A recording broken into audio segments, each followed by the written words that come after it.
Jasso? Oui, moi j'ai envie de revenir sur le fait de ce que Moussa a dit que le pape, l'église a demandé pardon. Il faut arrêter de se foutre des gens. En fait, vous savez, l'hypocrisie chrétienne, ça écœure déjà les gens aujourd'hui.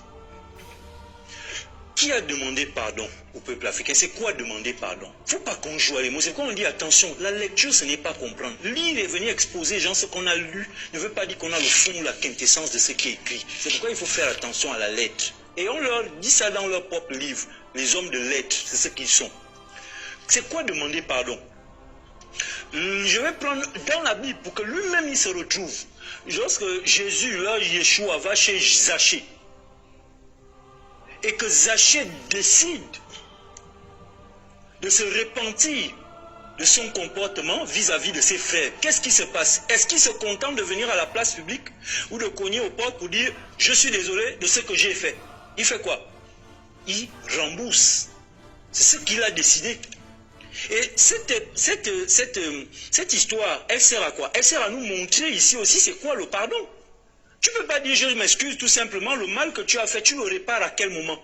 Donc, quand on vient me dire le pape s'est excusé, l'église s'est excusée, attention, quand ça vous arrange, vous dites que le pape, l'église catholique, c'est du n'importe quoi, mais quand vous voyez que vous, l'église chrétienne éveillée, vous qui diabolisez les nganga, les marabouts et autres traditions tous les jours, vous voulez maintenant vous accrocher à une action du pape. Mais je suis désolé, cette action, ce n'est pas des excuses. Si l'église veut s'excuser du mal, des horreurs, des génocides qu'ils ont commis en Afrique, il faut qu'ils réparent.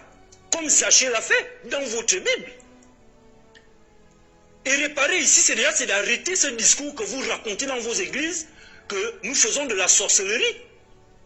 C'est ça qu'on appelle réparer, c'est ça qu'on appelle demander pardon. Parce que vous demandez pardon de quoi?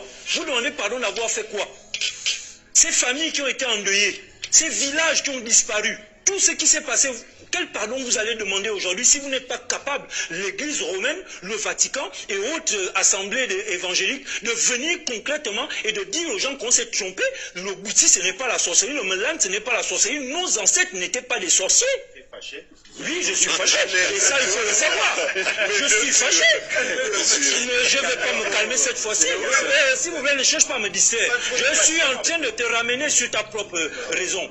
Comment est-ce que vous venez nous parler de pardon? Nous ne sommes plus naïfs. Il faut arrêter, monsieur Moussa, de manipuler les Africains. Les Africains, aujourd'hui, ce ne sont plus ceux que vous pensez. Avant, lui, il y avait ces moutons que vous avez conçus, que vous gardez dans vos bergeries. Mais aujourd'hui, il y en a qui sont sortis, qui sont les brebis galeuses. Et moi, j'en suis une.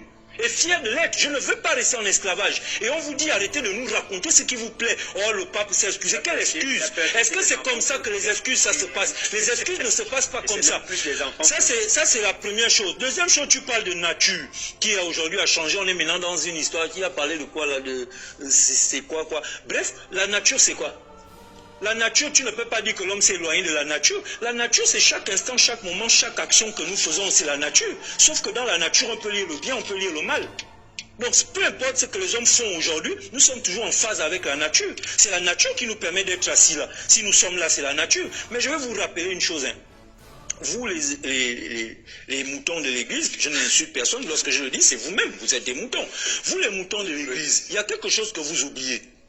C'est que lorsque vous allez en Russie, lorsque vous allez en Chine, lorsque vous allez dans les pays arabes ou en Europe, vous n'allez jamais trouver de débat où des Européens sont en train de dénigrer leur propre culture, leur propre tradition.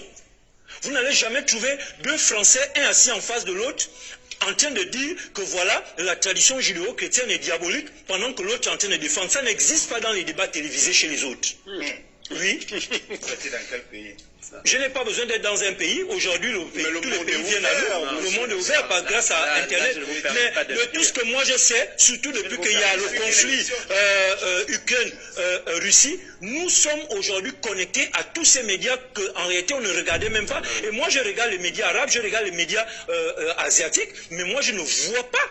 Je ne vois pas ce genre de débat où des Européens ou bien des Arabes sont en train de dénigrer sur la place publique. Parce que n'oubliez pas, j'aime le rappeler, nous sommes ici dans un pays bantou. Nous sommes ici au Gabon. Et ce que vous faites pour moi, c'est une honte. Que des bantous venez vous asseoir là pour faire la promotion de la tradition judéo-chrétienne au détriment de la vôtre. Ça n'a aucun sens. Même, je veux dire, même les pouvoirs publics ne doivent même pas permettre ce genre d'action. Non, parce qu'il faut qu'on se définisse. On n'est pas ici en Arabie Saoudite, on n'est pas ici en Europe, on n'est pas ici en Asie. C'est quand même une honte. Moi, je ne sais pas ce que ça vous fait de venir comme surtout Moussa. Vous venez dénigrer comme ça tout un peuple, toute une nation, toute une civilisation. Des choses que vous ne connaissez même pas. Vous n'êtes pas initié, vous êtes un itéma. Vous parlez des choses que vous ne connaissez pas et vous vous dites homme de Dieu. Vous vous dites spirituel. Il n'est pas initié. On l'a amené à la sorcellerie. Voilà. Vous voyez, c'est de ça qu'il s'agit. Parce qu'en fait, on n'est pas là pour parler de la Bible. Moi, je veux leur rappeler que, vous savez, l'homme dont vous parlez qui a chuté. Parce que quand vous dites chute ou péché originel, vous prenez ce qui vous a été dit. Mais nous, on parle de chute. Parce qu'en effet, ce système existe dans la nature dont tu parlais, jour, nuit. L'homme qui a chuté, donc est passé en mode nuit, l'humanité est passée en mode nuit, a besoin de lumière pour l'éclairer dans ce système nuit. Et la lumière ici, ce sont nos traditions. Parce que ces traditions, ce sont des valeurs qui sont inscrites en nous. Ça, je vais déjà te le dire. Parce que par les noms, parce que dans la tradition ou la culture, les us et coutumes, dans tout ce que nous sommes, partant de nos noms, toi tu t'appelles Benjamin. Mais Benjamin, c'est une tradition de nom, donc une énergie qui est liée à une station quelque part dans le cosmos.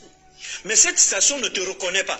Cette station d'énergie ne te reconnaît pas parce qu'il n'y a pas dans ton sang quelqu'un dans votre généalogie qui a porté le nom Benjamin. Or, il y a quelqu'un chez toi qui s'appelle Nyama. Si on trace bien, même si tu ne veux pas nous dire quelles sont tes origines véritables, mais si on trace la personne que tu es, on peut retrouver des Nyamas dans ta communauté, dans ta tradition. Mais ce sont des charges énergétiques. Sinon, dis-moi pourquoi il a fallu qu'on change les noms des gens lors de l'esclavage. Pourquoi il fallait donner d'autres noms? Mais c'est pour vous marquer. C'est pour vous marquer. Pourquoi Kunta Kinte, on ne l'a pas laissé Kunta Kinte, il a fallu qu'il devienne Tobi. C'est pour vous marquer. Mais j'ai envie de savoir, lorsque vous nous dites que la Bible dit des choses et que moi je suis, pourquoi est-ce que je suis contre l'évangile? Parce que la vérité n'aurait pas de couleur. Mais j'ai envie de te rappeler ceci. Qu'est-ce que la Bible dit? Qu'est-ce que l'évangile dit que nous on ne dit pas dans nos traditions? Que nos ancêtres n'ont pas dit. Est-ce que tu peux nous dire ça sur ce plateau? Je ne vois pas. Si tu parles d'amour, mais qu'est-ce qu'on ne nous a jamais enseigné? Est-ce que c'est Jésus le premier à venir parler d'amour sur terre?